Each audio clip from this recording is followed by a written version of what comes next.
We would like now to welcome back our 2011 fiction runner-up for the critically acclaimed novel, Beneath the Lion's Gaze. What a book. Are we okay? We're okay? Okay, thank you. Let's see. That was a wonderful book, Beneath the Lion's Gaze. She is a Fulbright scholar. Her work has appeared in The Guardian, the New York Times, and Granta, and has been broadcast on BBC radio. She's to work on her second novel. She has just completed a documentary project, Girl Rising. It's an intriguing title, isn't it?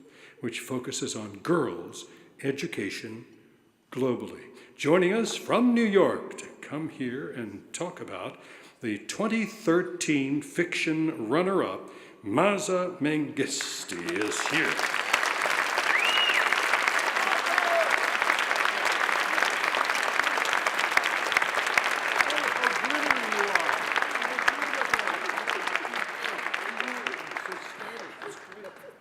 Kind of bright.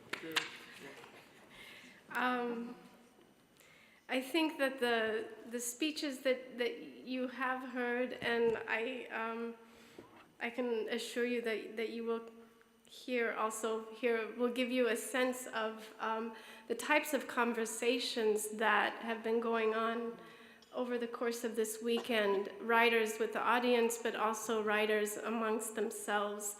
And I've been completely blown away and inspired by the level of thinking, the level of generosity, the empathy that has emerged from these writers and from this year's winners. So I am truly grateful to be here, and I thank you, Sharon, and whoever else decided to put my name among the list of people returning, because it is a joy. The Dayton Literary Peace Prize is one of my favorite events. So it's wonderful to see so many familiar faces again.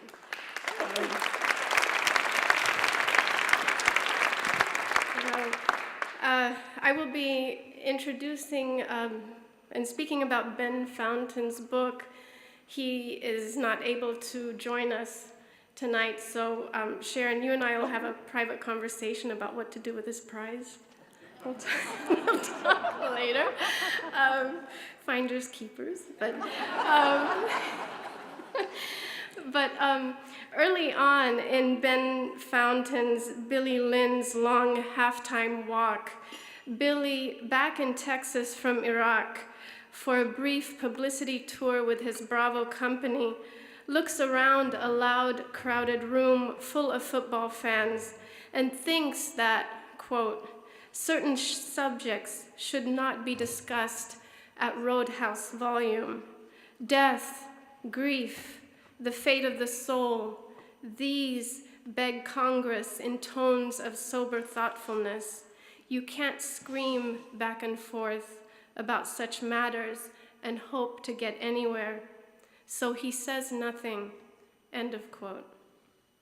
In a novel that's been called fierce and exhilarating by The Guardian, and a grand, intimate, and joyous achievement by the New York Times, moments like this seem to hollow out a space from the noise and bombast surrounding Billy Lynn, and whisper uncomfortable questions about the complicated consequences of the American dream of freedom for all.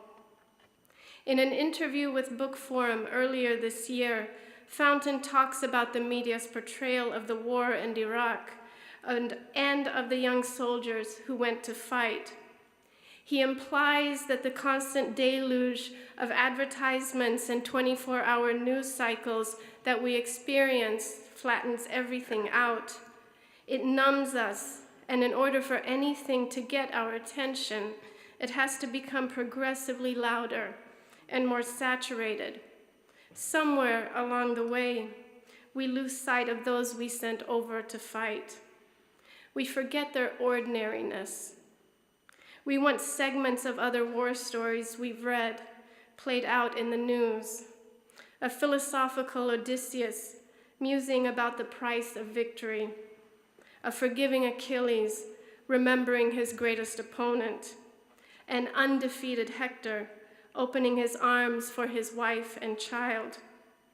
And yet what Fountain gives us is a 19-year-old kid who sneaks away from an admiring crowd to get high, who dislikes yet yearns for the affection of his father, who falls in love immediately with a Dallas Cowboys cheerleader.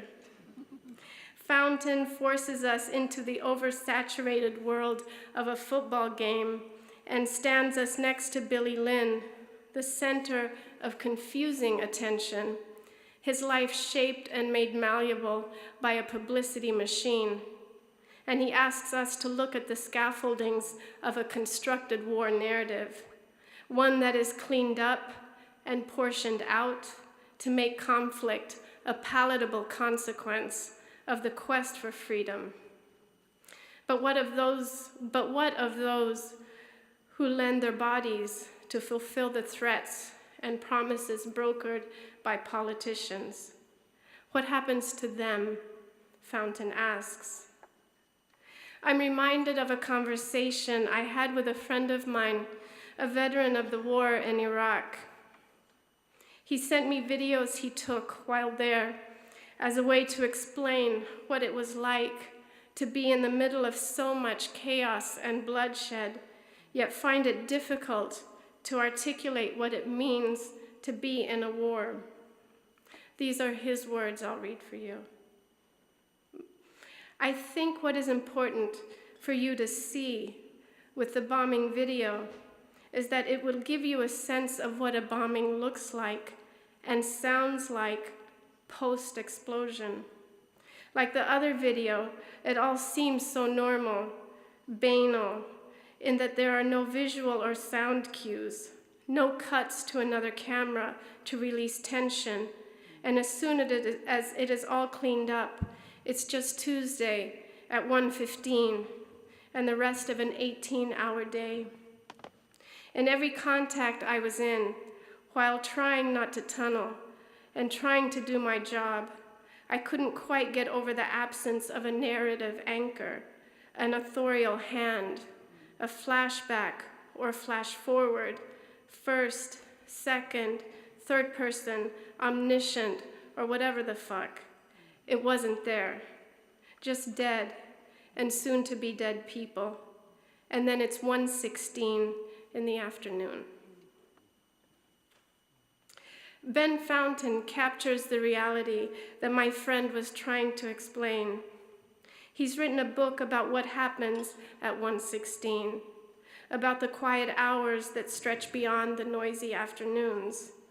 His striking achievement is in being able to give us those hours compressed into one day for Billy Lynn, in language that is at once lyrical and tight-fisted, that rushes headlong in your face one moment, then sinks down and burrows deep in contemplation at others. It is an elegy for America's soldiers as much as it is a triumphant declaration of the love and companionship that develops amongst a group of young men. I'm so sorry, I am really sorry that Ben Fountain isn't here to accept this award, and that I can't tell him thank you in person for this astounding addition to the canon of war literature.